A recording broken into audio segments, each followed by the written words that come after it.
Doctor صاحب دو سوال ہیں، اور ایک پہ ابھی ذکر ہو گیا ہے، وہی آپ نے ماشاءاللہ بڑی اچھی بات کر دی کہ وہ سکوت اختیار کرنا چاہیے۔ میرا بھی وہی سوال تھا، پہلا وہی کر دیتا ہوں کہ جن آیات میں ہمیں کہا گیا ہے، روکا گیا اللہ کی طرف سے کہ گستاخی کا معاملہ نہ ہو جائے، آپ کی آواز بھی اگر نبی صلی اللہ علیہ وسلم کی آواز سے بلند ہو جاتی ہے تو گستاخی ہو جائے گی اور آپ کے اعمال ضائع ہو جائیں گے اور ہمیں پتہ بھی نہیں چلے گا۔ اس میں اب میں گستاخی معاف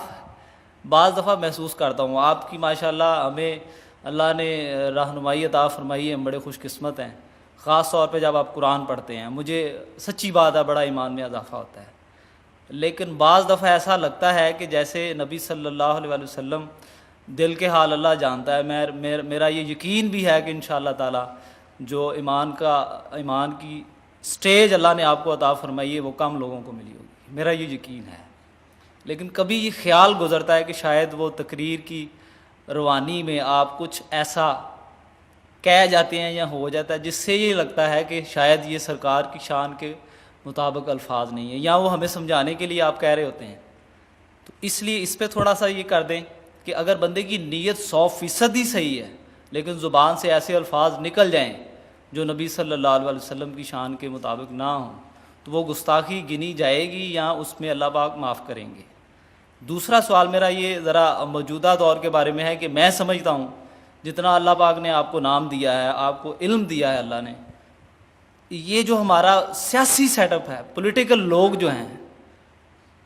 ان کو میں یہ سمجھتا ہوں کہ آپ کو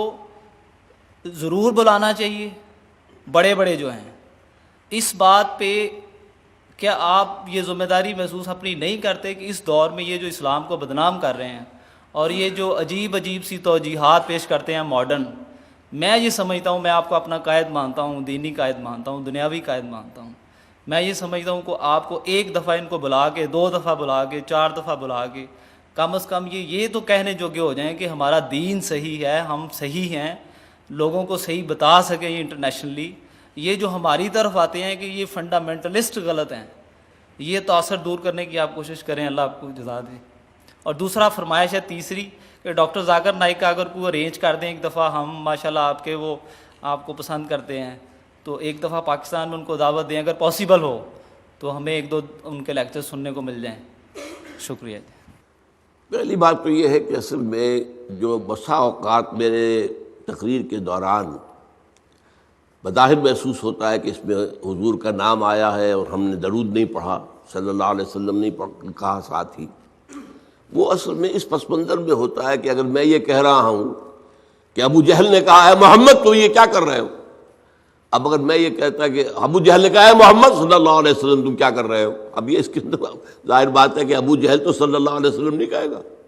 یہ تو آپ نے ایڈ کیا ہے نا۔ اور اس سے یہ ہے کہ اس گفتگو کے اندر جو ہے اس کا تسلسل ٹوٹ جاتا ہے،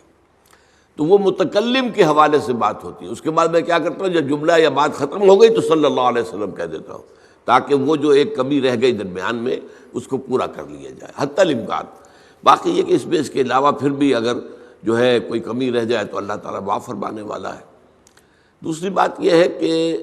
یہ جو آپ جن کے بڑے لوگوں کے نام لے رہے ہیں، ہمارے معاشرے کے اندر ہر شخص کی ایک قیمت مقرر ہو چکی ہے۔ آپ کے نزدیک میری قیمت کچھ اور ہے، ان کے نزدیک میری کوئی قیمت نہیں ہے، میری کوئی سیاسی فالوئنگ نہیں، میرا کوئی مذہبی فرقہ نہیں، میرے پاس کوئی دولت نہیں کہ میں بڑی سی دعوت کر کے ان کو بلاؤں، تو وہ جو حیثیتیں ان کے ہاں شمار ہوتی ہیں وہ آپس کے اندر تو ان کی ایک برادری ہے۔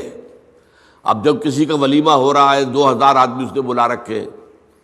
چاہے آپس میں ایک دوسرے کے یہ انتہائی جو ہے وہ دشمن ہیں، لیکن یہ کہ اپنے سوشل معاملات کے اندر ان کے فنکشنز میں جانا اور آنا، ولیموں میں، نکاحوں میں، فوتیدگی پر، یہ ان کا ہے۔ تو میں در حقیقت ان کی اس برادری میں شامل ہوئی نہیں، میں تو درویش ہوں۔ آپ کے نزدیک میری قیمت جو ہے وہ ہے، کسی اور کے نزدیک بھی ہو سکتی ہے، لیکن ان لوگوں کے نزدیک میری وہ قیمت نہیں ہے، نہ میرے بلانے پر کوئی آئے گا، نہ کوئی میری بات سنے گا۔ ویسے جو میری باتیں پہنچ رہی ہیں ان تک انہیں معلوم ہے، ایسا تو نہیں ہے،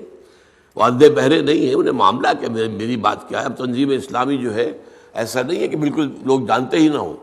اب اس کی ایک حیثیت بن چکی ہے، اس کا ایک مقام ہے، لیکن وہ سننے کو تیار نہیں ہے۔ کچھ لوگوں سے میں نے بار بار کی ہے، قاضی حسین احمد صاحب سے بار بار گفتگو کی ہے، ابھی ان کے امیر جو ہے نئے منور حسن صاحب سے، ان سے بھی خط و کتابت ہو رہی ہے، جن سے بھی مجھے کچھ توقع ہوتی ہے کہ اگر وہ کچھ غور کر لیں، سوچیں تو شاید وہ پلٹ کر صحیح راستے پر آ جائیں، تو کوشش میں کرتا ہوں۔ لیکن بعض لوگ جو ہیں جن کے لیے یہ سیاست کھیل ہے دنیا کمانے کا اور اپنی حیثیت بنانے کا، تو ان کے لیے ان کے اوپر تو اس طریقے سے پی پی کال کر کے اپنا وقت ضائع کرنا ہے۔ تیسری بات جو ہے ذاکر نائک کی، وہ پاکستان آنا نہیں چاہتے، یہ ان کا ڈکلیئرڈ ہے معاملہ۔ وہ یہ کہتے ہیں کہ ہمیں ابھی تک بھارت کی حکومت نے کچھ نہیں کہا ہے، پریشان نہیں کیا ہے، تنگ نہیں کیا ہے، لیکن ہمارے پاسپورٹ پر اگر پاکستان کا ٹھپا لگ گیا کہ یہ پاکستان گیا تھا، تو پھر اب یہاں مشکوک آدمی شمار ہوں گے، پھر ہمارے لیے مشکلات پیدا ہو جائیں گی۔ اس لیے وہ دنیا بھر میں گھومتے ہیں، امریکہ گئے ہوئے ہیں، یورپ گئے ہوئے ہیں، سعودی عرب تو گویا کہ ان کا ایک بائیں ہاتھ کا سفر ہوتا ہے، ہمیشہ معلومات گئے ہوئے ہیں، دبئی ہے، دبئی سے تو چونکہ ان کی براڈ کاسٹنگ وغیرہ دبئی سے ہوتی ہے، وہاں پہنچ جاتے ہیں۔ اب میرا تو دبئی میں داخلہ بند ہے، میں تو 15 سال سے میں یو اے ای میں داخل بھی نہیں ہو سکتا، ورنہ میرا خیال تھا ایک دفعہ کہ ان سے ملاقات کے لیے میں تفصیل سے ان سے کچھ بات کرنا چاہتا تھا کہ جو کام وہ کر رہے ہیں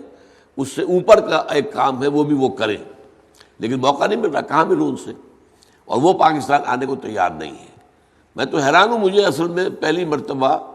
وہ بھارت کی حکومت کو صحیح اندازہ میرا نہیں ہوگا جو انہوں نے مجھے دے دیا وہ ویزا، لیکن اب تو وہ ویزا دینے کو تیار نہیں ہے مجھے۔ تو اسی طریقے سے ان کا معاملہ ہے، ان کو یہاں پر شاید ویزا تو مل جائے، لیکن یہ کہ وہ ان کا کہنا یہ ہے کہ وہاں کی حکومت سے پھر ان کا معاملہ خراب ہو جائے گا۔